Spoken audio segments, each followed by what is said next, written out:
কুলতলি নাবালিকাকে ধর্ষণ ও খুনের ঘটনায় দোষীকে ফাঁসি সাজা ঘোষণা করেছে আদালত। অথচ আরজিকর কাণ্ডে এখনো সম্পূর্ণ হয়নি বিচার প্রক্রিয়া।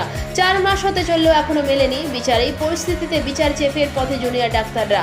রাজ্য মেডিকেল কাউন্সিল থেকে স্বাস্থ্য ভবন পর্যন্ত মিছিল। সন্দীপ ঘোষ ও আশিস পাণ্ডের বিরুদ্ধে সিবিআই চার্জশিটে কেন ছাড়পত্র দিচ্ছে না সরকার, প্রশ্ন তুলে স্বাস্থ্য ভবন অভিযান আন্দোলনকারীদের। কলেজ বিশ্ববিদ্যালয় ভর্তিতে এবার বড় রদবদলের খসড়া প্রস্তাব জমা দিল বিশ্ববিদ্যালয় মঞ্জুরি কমিশন। জানা যাচ্ছে, কলেজ বিশ্ববিদ্যালয় এবার থেকে বছরে 2 বার ভর্তি হওয়া যাবে। একবার জুলাই আগস্ট মাসে ভর্তি হওয়া যাবে, দ্বিতীয়বার ভর্তি হওয়া যাবে জানুয়ারি ফেব্রুয়ারিতে। কৃষ্ণনগরের তৃণমূল সাংসদ মহুয়া মৈত্রের বিরুদ্ধে অসহযোগিতার অভিযোগ তুলে চিঠি। দলের এই সাংসদের বিরুদ্ধে নালিশ জানিয়ে তৃণমূল নেত্রীকে চিঠি 6 বিধায়কের। অভিযোগ আলোচনা ছাড়াই সাংগঠনিক রদবদল করেছেন জেলা সভানেত্রী মহুয়া মৈত্র। মহুয়া মৈত্র এমন করলে সংগঠনের কাজ করা সম্ভব নয় বলে মমতা বন্দ্যোপাধ্যায়কে জানালেন বিধায়করা।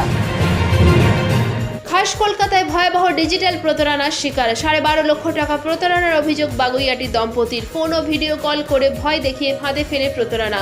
সেলস ট্যাক্সের প্রাক্তন অফিসারকে আর্থিক তছরূপের মামলায় ফাঁসানোর হুমকি।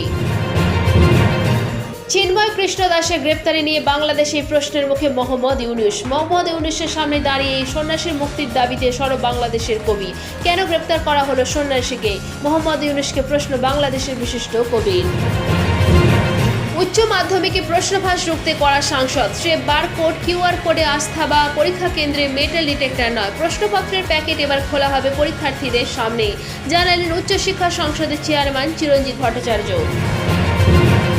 জলজীবন মিশন প্রকল্পের পানীয় জলের অপব্যবহার রুখতে মুখ্যমন্ত্রী মমতা বন্দ্যোপাধ্যায়ের নির্দেশে কড়া ব্যবস্থা নিচ্ছে জনস্বাস্থ্য কারিগরি দপ্তর। ইতিমধ্যে 19,062টি জায়গা থেকে অভিযোগ এসেছে। 467টি এফআইআর দায়ের করেছে জনস্বাস্থ্য কারিগরি দপ্তর।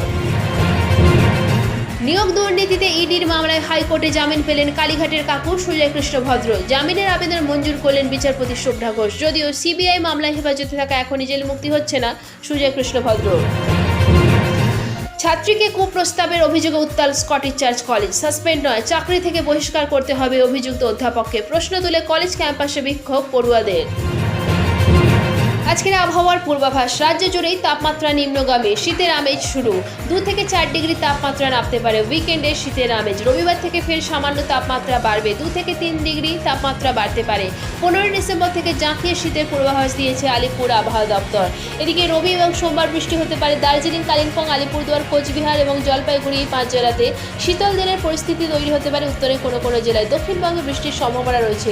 পূবালি গরম হওয়ার সঙ্গে পশ্চিমী ঝঞ্ঝা শীতল হওয়ার সংস্পর্শে বৃষ্টির সম্ভাবনা।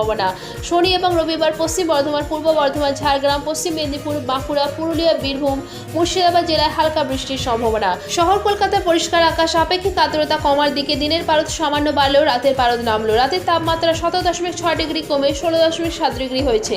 কাল দিনের তাপমাত্রা 27.4 ডিগ্রি থেকে সামান্য বেড়ে 28.1 ডিগ্রি হয়েছে। বাতাসের জলীয় বাষ্পের পরিমাণ 95 থেকে 39%।